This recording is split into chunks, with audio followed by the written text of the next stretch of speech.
نحمده ونصلي ونسلم على حبيبه الكريم اما بعد اعوذ بالله من الشيطان الرجيم بسم الله الرحمن الرحيم ان اولياؤه الا المتقون صدق الله العظيم وبلغنا رسوله النبي الامين الكريم ونحن على ذلك لمن الشاهدين والشاكرين والحمد لله رب العالمين ان الله وملائكته يصلون على النبي يا ايها الذين امنوا صلوا عليه وسلموا تسليما اللهم صل على سيدنا ومولانا محمد وعلى ال سيدنا ومولانا محمد وبارك وسلم صلاة وسلاما عليك يا رسول الله وعلى آلك واصحابك يا حبيب الله.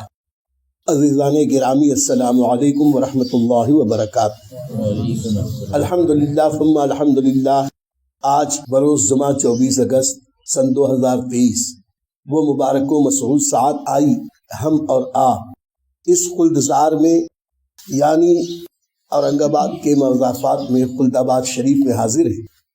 یہ خلد آباد وہ مبارک و مسعود سرزمین ہے کہ اسے یہاں کی مبارک اور پاک و پاکیزہ آب و ہوا اور یہاں کے ماحول کو دیکھ کر آج سے 700 سال پہلے اہل محبت نے اولیاء اللہ نے اسے خلد آباد کے نام سے پکارا.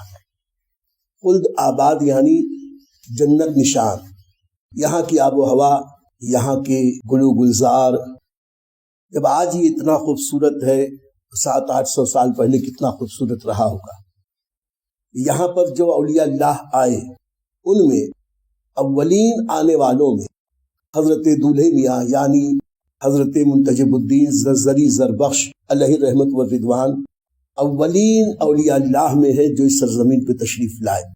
بات دراصل یہ تھی کہ سلسلہ چشت اہل بہشت کے پیشوا حضرت محبوب الہی نظام الدین اولیاء رحمت اللہ تعالی علیہ نے امت کی فوز و فلاح اور صلاح کے لیے اپنے پیروں کے نقش قدم کو چومتے ہوئے جب آگے بڑھے تو انہوں نے بے شمار لوگوں کو مرید کیا، بے شمار لوگوں کو اپنا خلیفہ بنایا اور ان خلفاء کو صرف کھانے کمانے کے لیے خلیفہ نہیں بنایا بلکہ دین کی تبلیغ کے لیے اہم ذمہ داری جب سونپی تو مختلف اکناف ہند کے علاقوں میں نظام الدین اولیاء رحمت اللہ علیہ نے اپنے نظر کردہ اور پروردہ افراد کو بھیجا.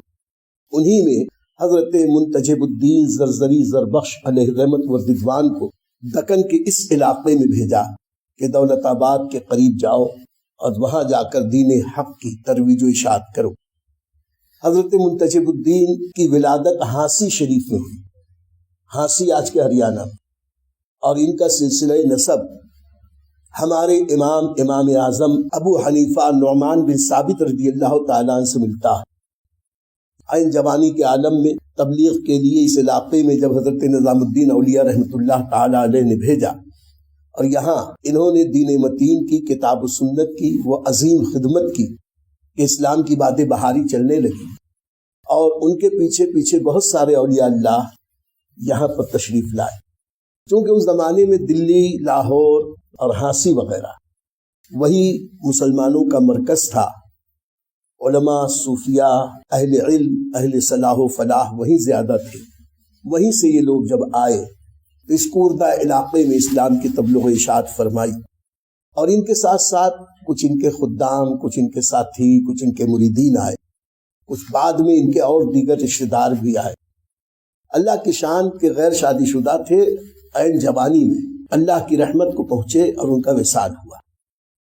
حضرت زرزری زربخش کے آستانے پہ ہم ابھی حاضری دیں گے. ان سے بالکل لگ کر ایک مزار اور ہے، وہ ان کے خادم خاص، دوست، ہمدم و دمساز، اتنی محبت کرنے والے دوست تھے کہ یہ دونوں دوست ایک دوسرے سے محبت کرتے کرتے ایک ہی دن اس دنیا سے رخصت. یعنی جب تک ساتھ رہے دنیا میں تو ساتھ رہے، جب دنیا سے رخت سفر باندھا تو ساتھ ساتھ. پھر اس کے بعد یہ ابھی ہم یہاں پر یہ جو سامنے مزار دیکھ رہے ہیں حضرت بی بی حاجرہ صاحبہ رحمۃ اللہ تعالی علیہ، یہ حضرت منتجب زرزری زربخش کی والدہ ماجدہ ہے. اور پیچھے مزار پاک ہے وہ حضرت منتجب الدین زرزری زربخش کے ماموں جان. انہوں نے ظاہری حیات میں بھی بہت دین متین کی خدمت کی. صوفیہ کے طرز پر بس صدقہ خیرات بانٹنا، لکھ لٹ تھے، لاکھوں لاکھ نظر آتی، لاکھوں لاکھ لٹاتے. زر بخش کا خطاب جو دیا گیا اسی لیے کہ سونا بھی ان کے نزدیک پتھر ہی تھا، کہ سونا بھی ایسے ہی لٹاتے تھے جیسے لوگ ریوڑیاں بانٹا کرتے، اسی لیے تو زر بخش کہتے ہیں.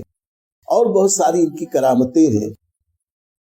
اطراف و جوانب میں سب سے زیادہ جن سے عقیدت یہاں کے مقامی لوگ رکھتے رہے وہ حضرت زرزری زربخش علیہ رحمت و رضوان. یہ نعمانی ہے، حضرت امام اعظم ابو حنیفہ کی اولاد میں ہے. نظام الدین اولیاء رحمۃ اللہ علیہ کے مرید اور خلیفہ ہے تو اس لیے چشتی ہے. ہانسی کے رہنے والے ہیں اس لیے ہانسوی کہلاتے ہیں. اور ان کے آنے پر ان کی والدہ، ماموں اور دیگر رشتہ دار بھی آئے. یہاں خلد آباد شریف میں ان کا وصال ہوا اور ان کے بڑے بھائی حضرت برہان الدین غریب رحمۃ اللہ تعالی علیہ اس وقت دلی میں نظام الدین اولیاء رحمۃ اللہ علیہ کی خدمت میں حاضر تھے. اچانک حضرت نظام الدین اولیاء رحمۃ اللہ علیہ کی آنکھیں اشکبار آنکھوں کے ساتھ انہوں نے کہا آؤ فاتحہ فراغ پڑھیں، اور پھر کہا کہ میرا پیارا، میرا دلارا منتجب الدین اس دنیا سے رخصت ہو گیا. اس زمانے میں نہ ٹیلی فون، نہ تار، نہ موبائل، لیکن جب آج ہم ناپاک گنہگار سیاہکار موبائل کے ذریعے ایک دوسرے سے بہت قریبی تعلق رکھ سکتے ہیں تو اللہ تعالیٰ بھی قدرت رکھتا ہے کہ اپنے ولیوں کے دلوں میں وہ نیٹ رکھے، ایسی روشنی بنا دے کہ ہزاروں میل دور سے وہ اپنے پیاروں کو دیکھ بھی لیں، ان کے اوپر پڑی افتاد کو دیکھ بھی لیں، سمجھ بھی لیں، سن بھی لیں. اس وقت سب لوگوں نے حضرت کے ساتھ ایصال ثواب کیا، فاتحہ فراغ پڑھا، اور پھر حضرت برہان الدین غریب رحمۃ اللہ تعالی علیہ سے حضرت نظام الدین اولیاء نے کہا کہ برہان الدین اب تم اپنے بھائی کی جگہ پہ جاؤ اور ان کے چھوڑے ہوئے کام کو اور آگے بڑھاؤ. تو یہ دونوں پیر بھائی ہیں، وہ بڑے بھائی، یہ چھوٹے بھائی، وہ بعد میں آئے ان کے وصال کے بعد. پھر انہوں نے اس کام کو سلسلہ چشت اہل بہشت کو فروغ دیا. حقیقت میں کتاب اور سنت کو، دین اور اسلام کی ترویج اشاعت کا کام انجام دیا. اس کے بعد تو پھر اور بہت سارے لوگ آئے. یہاں پر عرض یہ کرنا ہے کہ اولین بزرگوں میں حضرت زرزری زربخش علیہ رحمت و رضوان ہے. بڑی بافیض بارگاہ ہے اور علاقے میں صدیوں سے دولہے میاں کے نام سے انہیں جانا جاتا ہے. اور برہان الدین غریب رحمۃ اللہ علیہ کا جو آستانہ ہے، جو کمیٹی اس آستانے کو دیکھتی ہے وہی کمیٹی اس آستانے کو بھی دیکھتی ہے. اسی لیے اسے روضہ حد کلاں کہتے ہیں، بڑی سرکار. اور وہ جو حضرت زین الدین شیرازی رحمۃ اللہ علیہ، انہیں حد خرد کہا جاتا ہے، چھوٹی بارگاہ، چھوٹی سرکار، کیونکہ وہ برہان الدین غریب رحمۃ اللہ علیہ کے مرید اور خلیفہ ہیں. تو یہ سلسلہ چشت اہل بہشت کے شہنشاہوں میں سے ایک شہنشاہ ہے الحمدللہ. اور ایک چیز اور بھی عرض کر دیں کہ آپ دیکھیں گے کہ ہر مزار کے ساتھ مسجد ہے. اس زمانے کے بزرگوں کے ساتھ رہنے والے بھی اس بات کو جانتے تھے کہ خانقاہیت بغیر مسجد کے مکمل نہیں ہوتی.